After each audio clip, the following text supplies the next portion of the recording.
My name is Angelina Rainio Chilaka. I am co-chair of the MLK Educational Action Task Force, a subcommittee of Nauset Interfaith Association.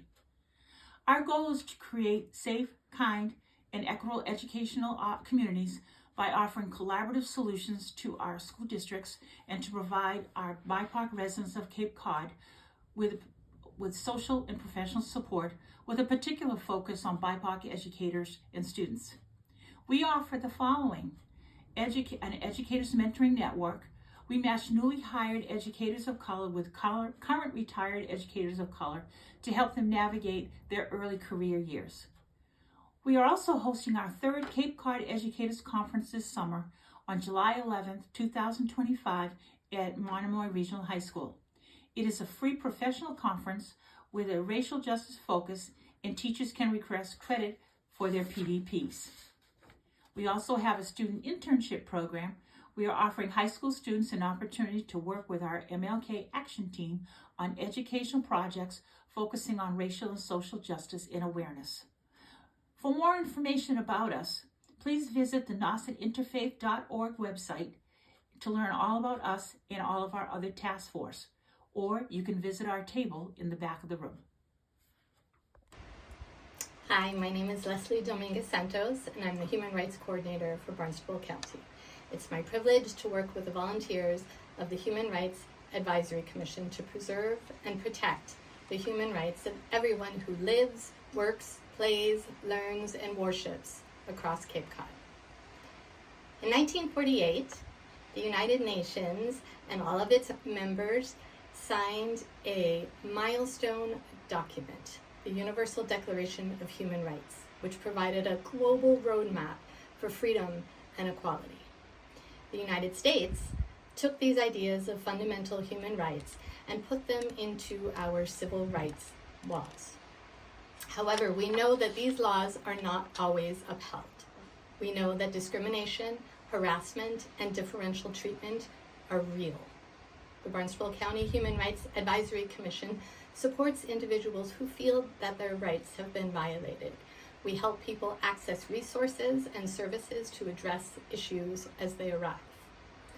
We support women and girls in reaching their full potential. We support our immigrant families, neighbors, and friends in realizing their dreams for a better life. We support our veterans and their right to access services that they need. We support the queer community and their right to be who they are and love who they love. We support people of all faiths and their right to worship freely and safely. We know that everyone's rights are stronger when everyone's rights are protected. We know that we are stronger together. So we need everybody in this room to work to preserve and protect human rights in Cape Cod. We need everyone to speak up, to join together, and to stand up for fundamental human rights. Thank you, and happy International Women's Day. Good morning. My name is Ann Burke, and I'm the chairperson for the Cape and Islands Trans Resource Fund. For many transgender and gender diverse women and individuals, navigating everyday life is an uphill battle. How do I know this? Because I have heard their stories and I have seen their struggles, and I knew something needed to change. That's why in 2021, it became so deeply personal for me that I created the Cape and Islands Trans Resource Fund. It's not just about writing a grant. It's about building a lifeline to sustain housing and food security and other needs. It's about creating a space where people could receive financial assistance and connect to community. It's about saying, you are seen, you are valued, you are not alone.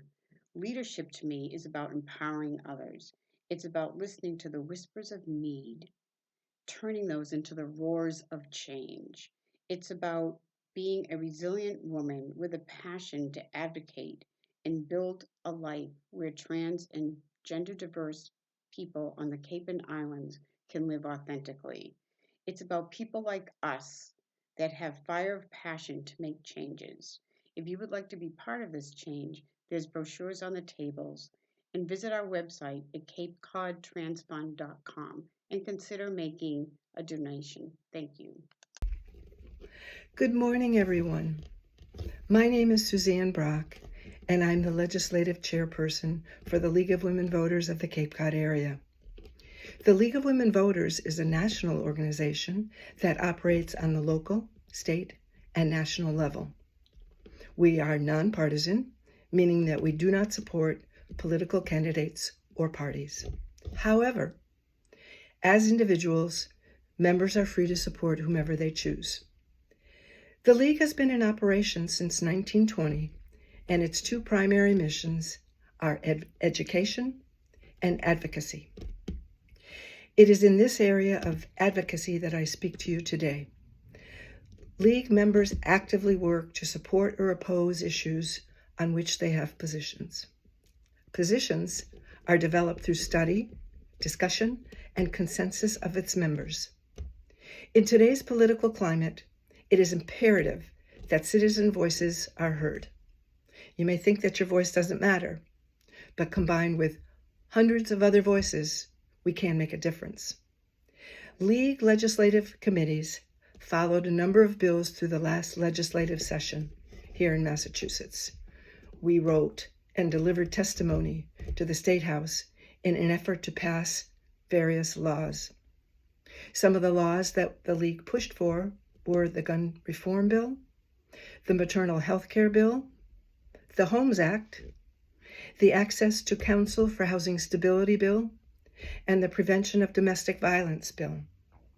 All of these pieces of legislation passed, along with a multitude of other bills supported by the League. There are a number of other organizations that the League works with in order to promote change. So, if not the League, please find an organization that suits you and your passions and make your voice heard. Protecting women's rights is a part of protecting everyone's rights. And most importantly, we need to protect our democracy. It's not perfect, but without it, we're in danger of losing all of our rights. Join, network, support each other, and speak out loud and often. Standing alone is important, but standing together allows for so much more impact. The League has a resource table here if you would like any more information about us. Thank you for attending this morning, but more importantly, thank you for becoming involved for change. Building a Bigger Table formed in 2019 when migrant families were being separated and caged at our southern border. A group of people from First Parish Brewster got together and said, "What can we do?" In that moment, Building a Bigger Table was formed. We've had the opportunity to work with many women and their families, and our deepest relationships and connection with families have been with the mothers. We housed a woman from Ghana, 8 months pregnant and separated from her husband at the border. They now own a home and both work at a hospital here. We temporarily housed a Ukrainian grandmother with her daughter and 2-year-old grandson. We've worked with a Guatemalan family for 4 years, helping them navigate life in the U.S. while adjudicating their case. We are currently housing a mother and her 2 daughters from Haiti.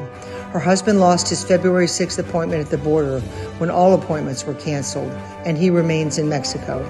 These are just a few.